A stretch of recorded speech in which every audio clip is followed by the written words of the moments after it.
Hi hello welcome to our channel. నేను మీ సిరి. ఈరోజు మనం చెప్పుకోబోయే కథ ఇష్టమైన సకుడ పార్ట్ 152. కథలోకి వెళ్ళే ముందు లైక్ చేయడం మర్చిపోకండి ఫ్రెండ్స్. బుద్ధి గడ్డి తింది. సారీ వర్షు. ఆదిత్య నెమ్మదిగా లేచి వర్ష చేతులు పట్టుకున్నాడు. ఆదిత్య కళ్ళల్లో నీళ్లు కూడా తిరగడం వర్షకు అర్థమైంది. ఆది అంటూ అతన్ని హత్తుకుంది. ఇద్దరి కళ్ళల్లో నీళ్లు తలుక్కున మేశాయి. I'm sorry Varshu, I'm sorry, really sorry. ఆమె వీపు మీద చేతులు వేసి గాఢంగా హత్తుకున్నాడు ఆదిత్య. నేను చాలా భయపడిపోయాను. నీ మీద నాకు చాలా కోపం వచ్చింది.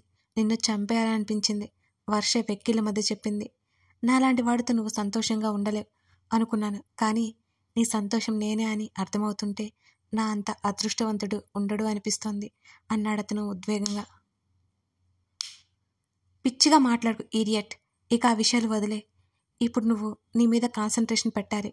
కళ్ళు తుడుచుకుంటూ దూరం జరిగి అతని ముఖంలోకి చూసింది వర్ష. నేను కాదు, నువ్విప్పుడు జాగ్రత్తగా ఉండాలి అంటూ నెమ్మదిగా కాస్త వెనక్కి జరిగి ఆమె పొట్ట మీద చేత్తో తడిమాడు ఆదిత్య. పాతికేళ్లకే తండ్రయ్యావు. వర్ష కన్నీళ్లతో నవ్వింది. ఇప్పటి వరకు ధైర్యంగా ఉన్న ఆదిత్య నీరుగారిపోయాడు. ఆమె ఒడిలో తలపెట్టుకుని అతను ఏడ్చేశాడు.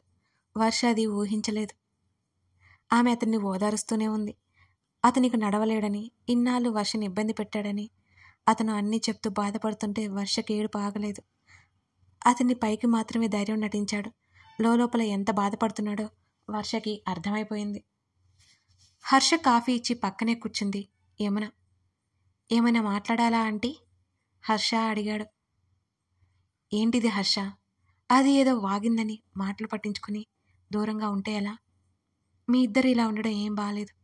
దానికి దగ్గరుండి గుర్తు చేయాల్సింది పోయి దూరంగా ఉంటే ఇంకా దానికి ఏం గుర్తొస్తుందో? యమున మామూలుగా అడిగిన ఆమె మాటల్లో దిగులు స్పష్టంగా కనబడుతోంది హర్షకి. ఆంటీ, తనకి టైం కావాలి. మీకు తెలియట్లేదు ఆంటీ తన బాధ. తనకేం గుర్తులేదు. అలాంటిది నేను నీ హస్బెండ్ అంటే ఊరుకుంటుందా? అది మన వేద సంగతి మనకు బాగా తెలుసు అంటూ అతను చిన్నగా నవ్వి, వేద అంటేనే ఫైర్.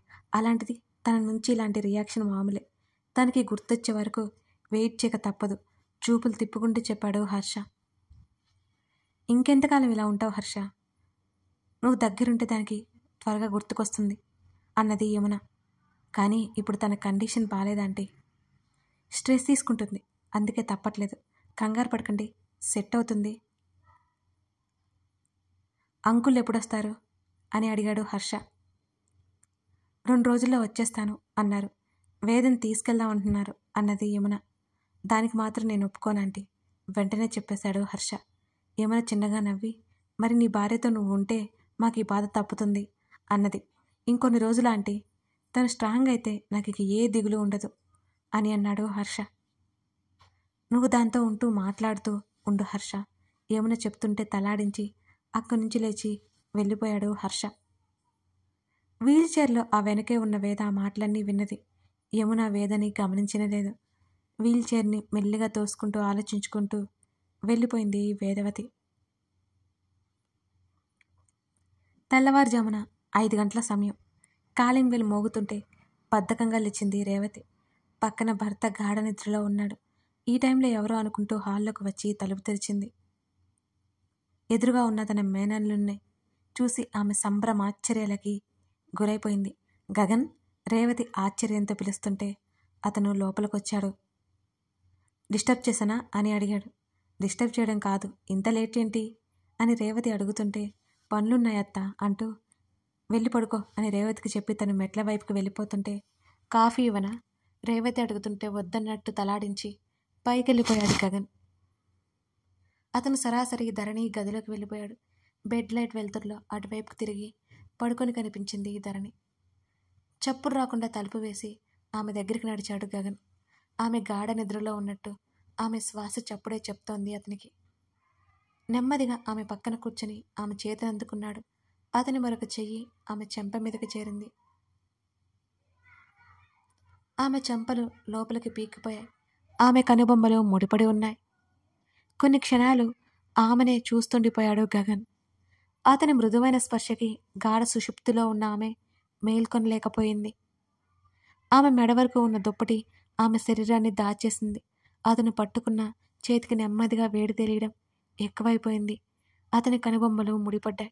అప్రయత్నంగా కళ్ళు చిన్నవి చేసి ఆమె వైపు చూశాడు.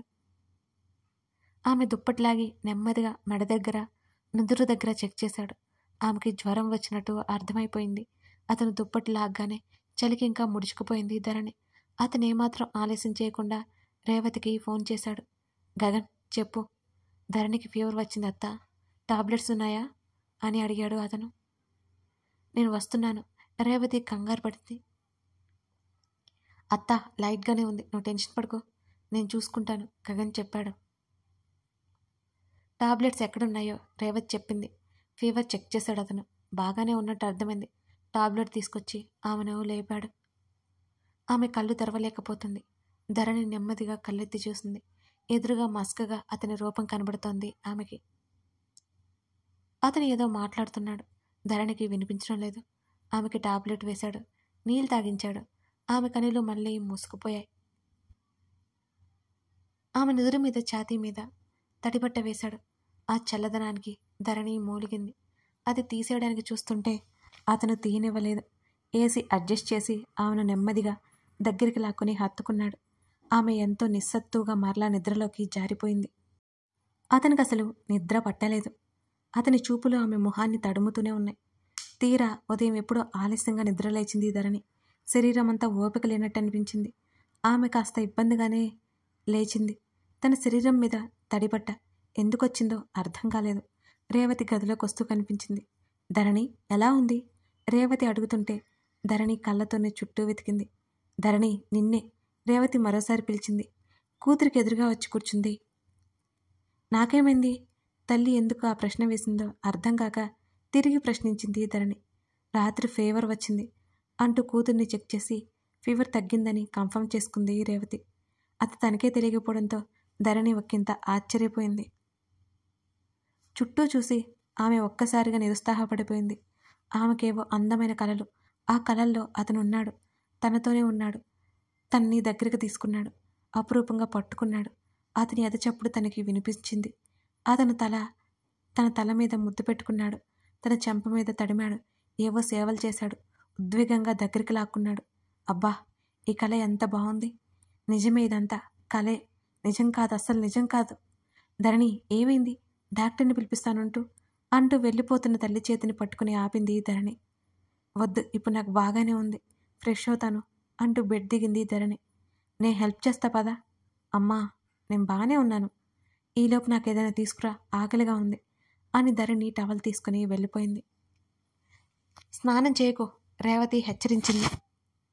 ధరణి బాగానే ఉండటంతో రేవతి ఆ గదిలో నుంచి బయటికి వెళ్ళిపోయింది. ఆమె ఆలోచనల మధ్య స్నానం ముగించుకుంది. తల్లి మాటలు ఆ క్షణం ఆమెకి అసలు గుర్తు రాలేదు. టవల్ చుట్టుకుని బయటకొచ్చింది ధరణి. ఒకసారి తలుపు వైపు చూసి ముఖం తిప్పుకొని అప్రయత్నంగా గబుక్కున అటువైపుకు చూసింది కంగారుగా. ఆమె గది బాల్కనీ నుంచి ఫోన్ మాట్లాడుతూ లోపలికొస్తూ కనిపించాడు గగన్. ఆమె నేత్రాలు విప్పారాయి. ఆమె బొమ్మలా బిగుసుకుపోయింది. అతను కాల్ కట్ చేసి ఆమె వైపు చూపు తిప్పాడు. చిన్నగా మారిపోయిన అతని కళ్ళు, సూటిగా చూస్తున్న అతని చూపు ఆమెకు తెలియకుండానే సన్నటి వణుకును రప్పించాయి ఆ క్షణం. ఆమె గుండె వేగం ఆ నిశ్శబ్దంలో స్పష్టంగా వినిపిస్తున్నట్టుంది ధరణికి. ఆమె శరీరం మీద అక్కడక్కడ నీటి దారులు దేనికోసమో ఎదురుచూసి గబుక్కున జారిపోతున్నాయి. ఆమె ఎటు కదలలేకపోయింది. అప్రయత్నంగా ఆమె గొంతులో గుటకపడింది. అతని అడుగులు ఆమె వైపు మలుతుంటే ఆమె అప్రయత్నంగా అడుగు వెనక్కి వేసింది. ఆమె రెక్క పట్టుకుని దగ్గరికి లాగి ఆమె చెంప మీద గట్టిగా కొట్టేశాడు గగన్. ధరణి ఉలిక్కిపాటుగా వెనక్కి పడిపోబోయి కబోర్డ్స్ రావడంతో ఆగిపోయింది. ఆవేశంగా అతను దగ్గరికి వస్తుంటే ఆమె బిక్క చచ్చిపోయింది. ఏంటిది? అతను గట్టిగా అరిచాడు. ధరణి బెదిరిపోతూ చూసింది అతని వంక.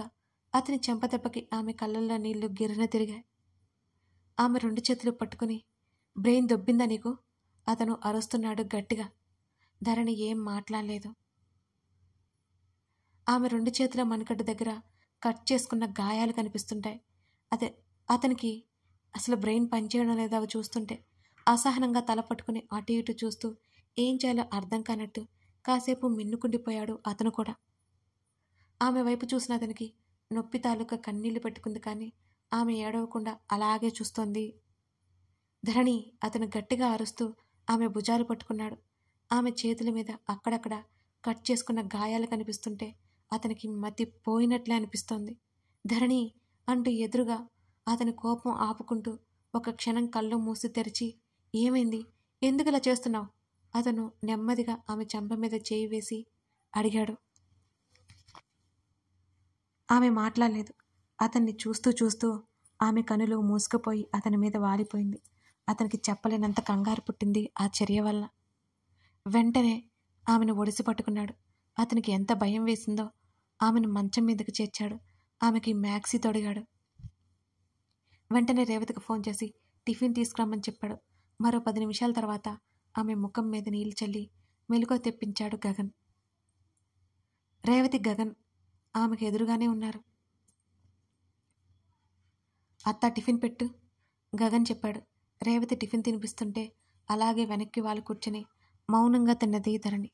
అతను రేవతి దగ్గర ఏమీ దాయాలనుకోలేదు. టిఫిన్ పెట్టి టాబ్లెట్ వేసింది రేవతి. ధరణి అలా కళ్ళు మూసుకొని వెనక్కి వాలి కూర్చుంది. ఇప్పటికైనా నోరు విప్పుతావా లేదా? గగన్ గంభీరంగా అడుగుతుంటే విషయం ఏంటో రేవతికి అసలు అర్థం కాలేదు. గగన్, ఏమైంది? రేవతి అడిగింది. తన ముందే అలా మాట్లాడుతూ ఉంటే వారిద్దరి మధ్య ఉండాలా లేదా రేవతికి అసలు అర్థం కాలేదు.